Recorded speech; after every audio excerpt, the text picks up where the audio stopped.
Assalamualaikum warahmatullahi wabarakatuh.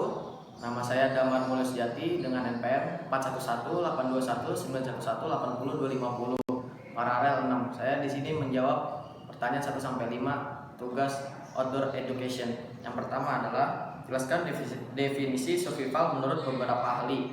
Ada 3. Yang pertama menurut Moser tahun 1998 halaman 77. Survival adalah kemampuan segenap anggota keluarga dalam mengelola berbagai aset yang dimilikinya dalam memenuhi kebutuhannya. Manusia perlu melakukan suatu usaha, diantaranya bekerja sebagai pegawai, buruh, petani, dan pedagang. Yang kedua, menurut Kleinbaum dan Klein tahun 2015 halaman 10, analisis survival telah menjadi alat penting untuk menganalisis data waktu antara kejadian atau menganalisis data yang berhubungan dengan waktu, mulai dari time origin sampai terjadinya suatu peristiwa khusus. Kejadian khusus tersebut dapat berupa kegagalan, kematian, kambuhnya suatu penyakit, respon dari suatu percobaan, atau peristiwa lainnya yang dipilih sesuai dengan kepentingan penelitian. Yang ketiga, menurut Kleinbaum tahun 1996, survival merupakan asal kata dari to survive yang berarti ketahanan atau kelangsungan hidup. Nomor 2, sebutkan 3 prinsip dasar survival. Jelaskan. Yang pertama adalah kit. Kit adalah paket alat dasar dan perlengkapan dipersiapkan sebagai bantuan untuk bertahan hidup dalam keadaan darurat. Yang kedua adalah knowledge atau pengetahuan. Yang pertama, pertolongan pertama bukan hanya dalam kategori medis tetapi juga kategori psikologis, di mana seorang survivor dituntut untuk tetap tenang dan tidak panik. Yang kedua, makan dan air merupakan elemen penting dalam kegiatan survival, karena tidak mungkin seorang yang bersurvival dapat bertahan hidup tanpa makan dan air. Yang ketiga, shelter atau tenda merupakan tempat tinggal sementara yang digunakan untuk berlindung survivor pada saat melakukan survival. Yang keempat, api merupakan salah satu elemen yang berperan penting dalam aktivitas bertahan hidup karena berfungsi sebagai penghangat, penerangan, penghalau binatang buas kebutuhan memasak dan memberikan sinyal di mana keberadaan survivor berada.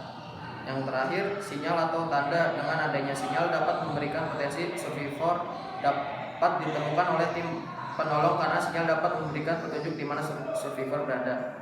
Dan yang ketiga adalah will to live atau kemauan untuk hidup. Apakah dia ingin hidup? Ungkapan yang sederhana. Secara naluri, manusia mempunyai insting untuk menjaga diri. Banyak kegiatan survival yang menunjukkan adanya jalan keluar dari periode fisik ekstrim dan mental stres ke posisi tenang. Sadar atau tidak, orang mempunyai kekuatan untuk dirinya sendiri terhadap kematian. Oleh karena itu, setiap orang juga mempunyai kekuatan untuk dirinya sendiri terhadap kehidupan. Nomor 3, ada apa yang dimaksud positive mental thinking dalam survival? Jelaskan. Jawabannya adalah sikap mental posisi adalah filosofi yang menegaskan bahwa memiliki watak optimis dalam setiap situasi kehidupan, menarik perubahan positif dan meningkatkan prestasi. Penganut menerapkan kondisi pikiran yang terus mencari, menemukan dan melaksanakan cara untuk bertahan hidup atau menemukan hasil yang diinginkan terlepas dari situasinya. Nomor 4, edisi atau everyday carry adalah perlengkapan yang selalu dibawa oleh setiap orang. Sebutkan dan jelaskan fungsi 10 benda edisi esensial atau utama seorang untuk menghadapi kondisi survival di hutan. Yang pertama adalah pisau lipat atau folding knife. Selanjutnya multi tools, alat serbaguna macam Swiss Army, Letterman dan lain-lain. Jam tangan, senter atau flashlight, senter kecil, senter kepala atau headlamp, atau senter taktis atau flashlight. Peluit, alat komunikasi, telepon genggam, walkie-talkie, AT atau dan lain-lain. Alat elektronik fungsional, GPS, kamera, multimeter dan lain-lain. Pena, pensil atau tactical pen yang dapat digunakan menyerupai muatan dan digunakan untuk menyerang atau menikam musuh. Selanjutnya notebook atau buku catatan, tali atau paraport, kain lap atau sapu tangan, korek api atau fire starter lainnya. Aksesoris lainnya seperti gunting kuku, gunting lipat, karabiner dan lain-lain. Alat pertahanan diri seperti pepper spray, stun gun, atau taste, dan lain-lain. Nomor 5. Jelaskan perbedaan survival dengan bushcraft.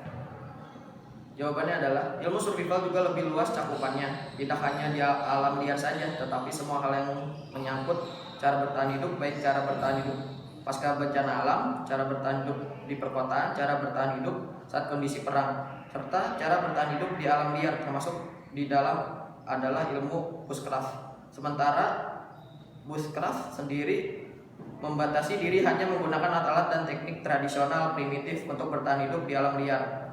Bushcraft banyak sekali mengambil dan mengadopsi ilmu pengetahuan dan keterampilan dari daya etik atau primitif berbagai negara. Sekian dan terima kasih, kurang lebihnya mohon maaf. Assalamualaikum warahmatullahi wabarakatuh.